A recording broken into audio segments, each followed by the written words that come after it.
তোর বাবার বৃষ্টি, তুই যা, তুই বেরো তো এসি রুম থেকে। তোর এসি রুমে তোর দামি দামি গাড়ি থেকে বেরো, হেলিকপ্টার থেকে বেরো, তারপর দেখ আমাদের সাথে কি হইতেছে।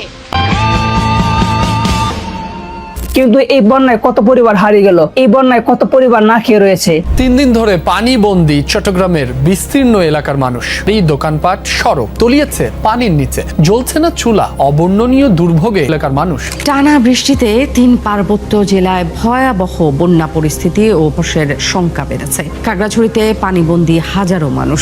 বসতবাড়ি, সড়ক, বিদ্যালয়, খেলার মাঠ ও মাছের পুকুর। বিচ্ছিন্ন হয়েছে সাজেকের যোগাযোগ। প্রত্যেকটা বছর বন্যা হয়, প্রত্যেকটা বছর একই প্যাটার্নে নদীর বাঁধ ভেঙে যায়। কোথাও বাবা সন্তানের কবর বাঁচাতে বন্যার পানির বিরুদ্ধে যুদ্ধ করে, কোথাও ঘুম ভাঙে কোমর পানিতে, কোথাও বাবা তার সন্তানের বই মাথার উপরে তুলে হেঁটে চলছে, কোথাও একজন মা রান্নার চুলার পাশে দাঁড়িয়ে বোঝার চেষ্টা করছে আজ রান্না হবে নাকি আরেকটা দিন না খেয়ে থাকতে হবে।